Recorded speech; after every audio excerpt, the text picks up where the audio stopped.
प्यारे दोस्तों, बहुत बहुत स्वागत है आपका अपने channel UGC net chart duffer में। तो प्यारे मित्रों, आज एक क्लास मैंने रखी है और ये क्लास आपके लिए बहुत इंपॉर्टेंट है। खासकर हमारे समूह में कई मित्र हैं जो एसटेट का एग्ज़ाम दे रहे हैं। तो मैं चाहती हूँ कि कुछ क्लासेस काव्य शास्त्र की हो जाए प्रश्नोत्तरी के तौर पर, ठीक है। और बाकी जो ग्रुप में पढ़ रहे हैं उनका क्रम से चल रहा है, और देखना चाहें इस क्लास को भी देख सकते हैं, लाइक कमेंट के बता सकते हैं क्या इसमें कमियां हैं या फिर क्या अच्छाइयां हैं। चलिए क्लास को स्टार्ट करते हैं। यहाँ पर ऑलरेडी उत्तर मैं मेंशन करने का प्रयास किया है कि उत्तर ऑलरेडी आपको दिख जाए और मैं जल्दी से इस प्रश्न को आपको समक्ष दिखा पाऊँ। पहला प्रश्न है कि निम्नलिखित में से आपको असत्य कथन का चयन करना है।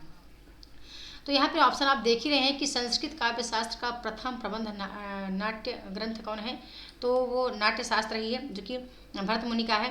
दूसरा है भरत मुनि का समय दूसरी, ठीक है, यहाँ दो होना चाहिए, दूसरी सदी ईसा पूर्व से तीसरी सदी के बीच माना जाता है। अंतिम प्रख्यात ग्रंथ रस गंगाधर है। और अगला है कि रस गंगाधर के प्रणेता विश्वनाथ हैं। तो ये जो है वो असत्य है, क्योंकि विश्वनाथ नहीं जगन्नाथ हैं गंगाधर के प्रणेता, ठीक है। तो यहाँ 4 नंबर हमारा सही है, क्योंकि प्रश्न था कि असत्य कथन का चयन करना था, तो ये हमारा 4 नंबर करेक्ट ऑप्शन हो गया।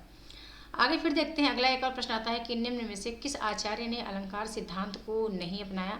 तो यहाँ पर राइट होगा विश्वनाथ प्रसाद जी ने, ठीक है, इन्होंने अलंकार सिद्धांत को नहीं अपनाया। बाकी मैं राइट आंसर ही बताती चली जाऊँगी ताकि मैं आपको बेहतर प्रश्न जल्दी से दिखा पाऊँ और कुछ और प्रश्नोत्तरी आपको दिखा पाऊँ। अगला है कि काव्यालंकार सूत्र वृत्ति बताना है किसकी रचना है। तो करेक्ट आंसर है हमारा ये वामन की रचना है। अगला प्रश्न है कि आनंद वर्धन की रचना निम्न में से कौन सी है। तो यहाँ पे आप एक चीज़ और देखना, ठीक है, कि वक्रोक्त जीवदम किसकी रचना है ये भी आपको देखना है। काव्य अलंकार सूत्र वृत्ति किसकी रचना ये भी आपको देखना है। ध्वन्यालोक और ध्वन्यालोक लोचन ये सभी रचनाएं आपको अच्छे से देखते चले जाना है, ठीक है। ऐसा नहीं कि केवल एक देखो और एक बताना आप ध्वन्यालोक लोचन किसकी रचना है, ठीक है। ध्वन्यालोक यहाँ पे करेक्ट आंसर है। यही बताना वक्रोक्त जीवदम आपको पता है कुंतक की रचना है। आगे आप बताना जो पूछ रही हूँ, ओके। आगे काव्य प्रकाश किसकी रचना है। तो यहाँ पर राइट आंसर हो जाएगा हमारा मम्मट की रचना है। देखो मम्मट की रचना है काव्य प्रकाश। आगे देखते हैं, अभिनव गुप्त मूलतः क्या थी। आचार्य हैं, टीकाकार हैं, कवि हैं, नाटककार हैं। तो टीकाकार हैं, क्योंकि इनके बारे में आप देखेंगे जो भी पुस्तकें आप लें तो अभिनव गुप्त के बारे में जो भी चीज़ें जिक्र होती हैं तो वो टीकाकार के रूप में इनका नाम अवश्य आता है। और यदि आपके पास दृष्टि होगी तो दृष्टि का पेज आप देखिएगा, फर्स्ट पेज में ही जहाँ पर आपने देखा है कि रचनाओं का जिक्र है उसके जस्ट उसी पेज में अभिनव गुप्त की रचनाओं का जिक्र है। आगे देखते हैं, औचित्य विचार चर्चा किसकी रचना है। तो आचार्य क्षेमेंद्र की रचना है औचित्य विचार चर्चा। और आगे देखते हैं, अगला प्रश्न आता है कि धनंजय व धनिक ने साधारणीकरण के लिए किस शब्द का प्रयोग किया था। तो परित्यक्त विशेष का। अगला प्रश्न आता है, प्रयाण रस की प्रतिष्ठापना किसने की है। तो करेक्ट आंसर हमारा हो जाएगा रुद्रट ने। अगला प्रश्न फिर आता है कि निम्न में से किस एक विद्वान ने रसों की संख्या 9 नहीं स्वीकार किया है।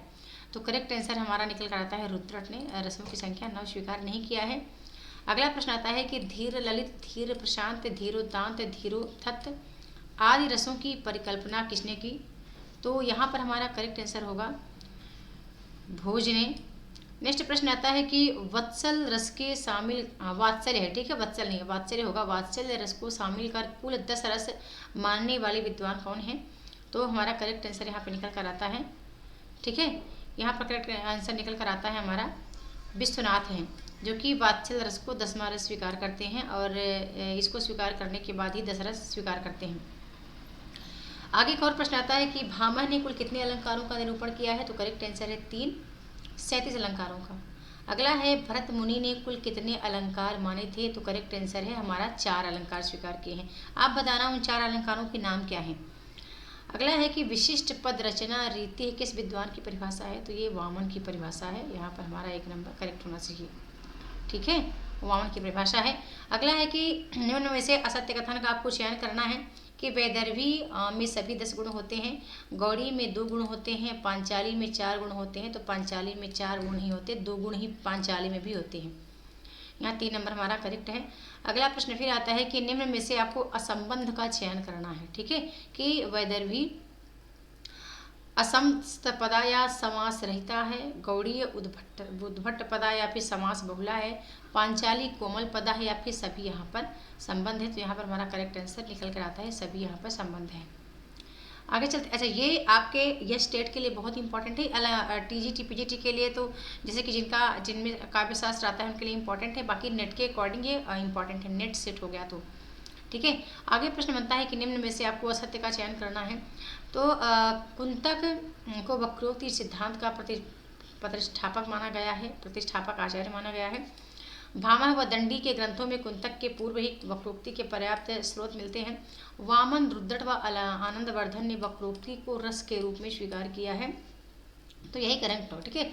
रस के रूप में नहीं बल्कि उन्होंने अलंकार के रूप में स्वीकार किया है। अगला है कि भामह वक्रोक्ति को व्यापक अर्थ में ग्रहण कर इसे अतिशयोक्ति का पर्याय मानते हैं। ओके, तो यहाँ पर ये 3 नंबर ही हमारा करेक्ट आंसर हो जाएगा। आगे चलते हैं, अगला प्रश्न आता है कि निम्न में से आपको असत्य कथन का चयन करना है कि दंडी ने समस्त वाड्मय के 2 भागों स्वभावोक्ति व वक्रोक्ति में बांटा।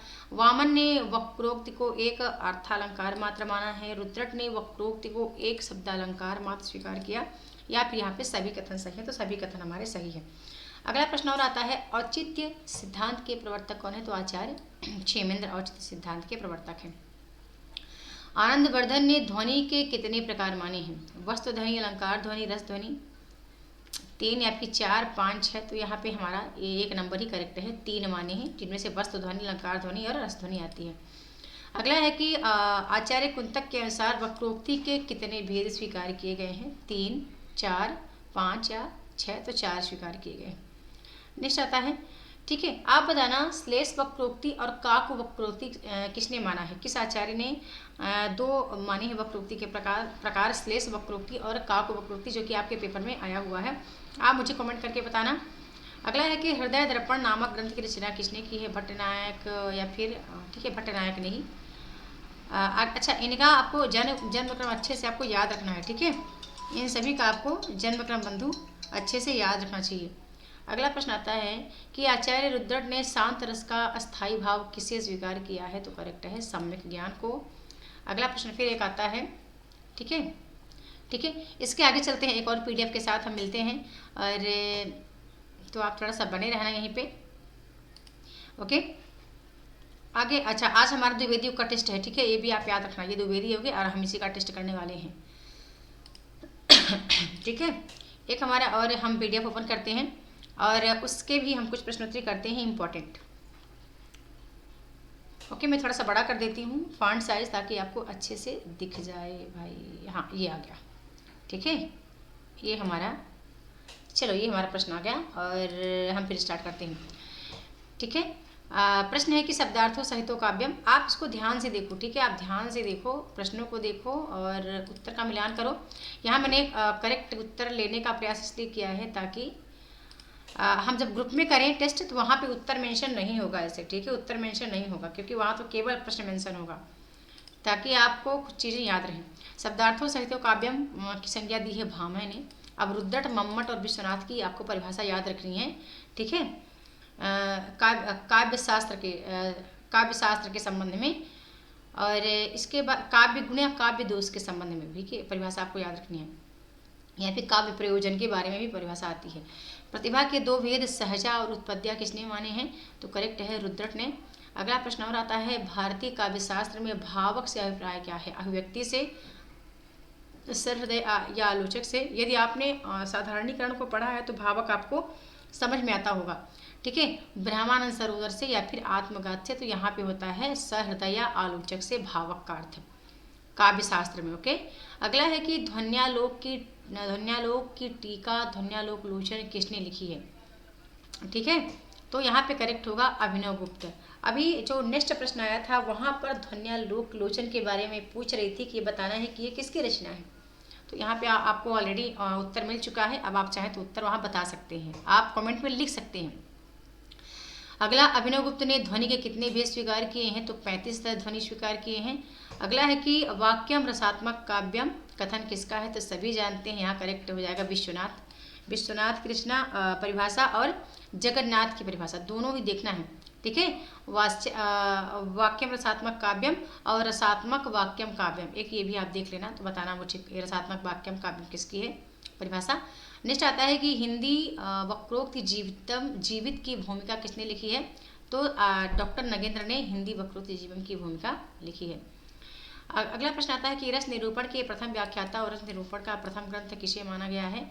तो यहाँ पे राइट आंसर हो जाएगा हमारा रस निरूपण के प्रथम जो व्याख्याता हैं यहाँ पे नीचे जगन्नाथ रस गंगाधर, ठीक है, भरत मुनि और नाट्य शास्त्र, ठीक है, भरत मुनि, जो कि रस निरूपण का पहला ग्रंथ नाट्य शास्त्र ही स्वीकार किया जाता है और इसके प्रणेता भरत मुनि माने जाते हैं। अगला प्रश्न है कि मम्मट ने ध्वनि के शुद्ध भेदों की संख्या क्या स्वीकार की है। तो 51 स्वीकार की है। रस को ध्वनि के साथ युक्त करने का श्रेय किसे जाता है। तो करेक्ट है 3 नंबर हमारा आनंदवर्धन को। नेक्स्ट आता है कि पंडित राज जगन्नाथ काव्य के कितने भेद मानते हैं। उत्तमोत्तम, उत्तम मध्यम, अधम, ठीक है। यहाँ पे अब आप ले लेना, यहाँ पे देखो वैसे भी ऑलरेडी 3 मेंशन है, तो करेक्ट है हमारा यहाँ पे 3 ही हो जाएगा, यानी करेक्ट हमारा, अच्छा 4, माफ कीजिएगा 4 है। उत्तमोत्तम, उत्तम मध्यम, अधम, ठीक है, 4 माने हैं पंडित जगन्नाथ ने काव्य के भेद। ओके, यहाँ पे 1 नंबर हमारा करेक्ट हो जाएगा। आचार्य शुक्ल ने काव्य की आत्मा किसे मानी है। शब्द को, रस को, वक्रोक्ति को या फिर अलंकार को। तो रस को उन्होंने काव्य की आत्मा स्वीकार की है। अगला है कि किस आलोचक ने के मतानुसार साधारणीकरण कवि की अनुभूति का होता है। प्रसाद जी ने बिल्कुल नहीं माना, शुक्ल ने भी नहीं माना है। अब नगेंद्र और मम्मट में आपको चयन करना है, तो नगेंद्र ने माना है कि साधारणीकरण कवि की अनुभूति का होता है। अगला प्रश्न आता है कि आलंबन भाव के कितने भेद हैं। तो 2 हैं, ठीक है, आलंबन और आश्रय। अगला है कि सात्विक अनुभाव की संख्या कितनी मानी गई है। ठीक है, तो 5 मानी गई है। आम मुझे बताना अनुभाव के कितने भेद हैं। ये तो सात्विक अनुभाव है, बताना अनुभाव के कितने भेद माने गए हैं, ठीक है, क्योंकि ये आपके पेपर में ऑलरेडी ये प्रश्न आया हुआ है। अगला है कि आचार्य शुक्ल ने विरोध और अविरोध के आधार पर संचारियों के कितने वर्ग किए हैं। सुखात्मक, दुखात्मक, उभयात्मक या उदासीन। तो यहाँ पे हमारा करेक्ट आंसर हो जाएगा 4, ठीक है, ये 4 ही है, सुखात्मक, दुखात्मक, उभयात्मक और उदासीन, जो कि आचार्य शुक्ल ने विरोध और अविरोध के आधार पर संचारियों की संख्या बताई है। अगला प्रश्न फिर आता है कि शंकुक के अनुसार भरत मुनि के रस सूत्र में आए संयोग शब्द का बताना है, अर्थ क्या है। तो अनुमान है। अगला है अवहित्या और अपस्मार क्या होता है। संचारी भाव का प्रकार है, विभाव का प्रकार है, रस का प्रकार, भाव प्रकार। तो संचारी भाव का प्रकार है अवहित्या या अपस्मार, ठीक है। ऐसे प्रश्न आपके पेपर में अवश्य आएंगे, खासकर यस टेट वाले जितने मित्र हैं वो अच्छे से प्रिपरेशन अपनी करके रखें। ओके, अगला है कि रस सूत्र के प्रथम व्याख्याता आचार्य कौन है। तो लोलट्ट हैं, भट्ट लोलट्ट, ठीक है, भट्ट लोलट्ट करना, लोलट्ट मत बोलिएगा। किसके मत को आरोपवाद कहा जाता है। तो भट्ट लोलट्ट के मत को आरोपवाद कहा जाता है। अगला प्रश्न है रस के कितने अवयव स्वीकार किए गए हैं। तो करेक्ट है यहाँ पे 4। कौन कौन से। अस्थाई भाव, विभाव, अनुभाव और संचारी भाव, 4 स्वीकार किए गए हैं। भट्ट नायक ने साधारणीकरण के काव्य में कितने व्यापार माने हैं। तो 3 माने हैं। अगला है सहृदय के चित्त का साधारणीकरण कौन करता है। तो यहाँ पे करेक्ट है हमारा, यहाँ पे हम इनको काट देंगे, हम लेंगे किसको, श्याम सुंदर दास को। अगला है कि विवाहवाद का साधारणीकरण किसने माना है। तो बिल्कुल आप कुछ लोगों को काट दीजिए यहाँ पे, जैसे कि आप विवाह शंकु को काट सकते हैं, ठीक है, शंकु को काटिए, लोलट्ट को पकड़िए। तो भट्ट लोलट्ट ने विवाहवाद का साधारणीकरण स्वीकार किया है। आगे के अभी प्रश्न बाद में करते हैं, अभी और प्रश्न हैं, क्योंकि ये पूरा जो सीरीज है वो 100 प्रश्नों का सीरीज ही है, तो इसको हम बाद में करेंगे। आप मुझे बताना ये क्या इन प्रश्नों से आप अच्छे से रूबरू हैं, क्योंकि ये प्रश्न आपके पेपर में बहुत काम आने वाले हैं। और प्रश्न का पैटर्न आपके टीजीटी पीजीटी में यदि काव्य शास्त्र से प्रश्न आता है तो प्रश्न का पैटर्न भी यही होता है, ठीक है। अब ये क्लास कैसी लगी लाइक और कमेंट के माध्यम से अवश्य बताएं, और मिलते हैं नेक्स्ट वीडियो में। तब तक के लिए बहुत बहुत धन्यवाद।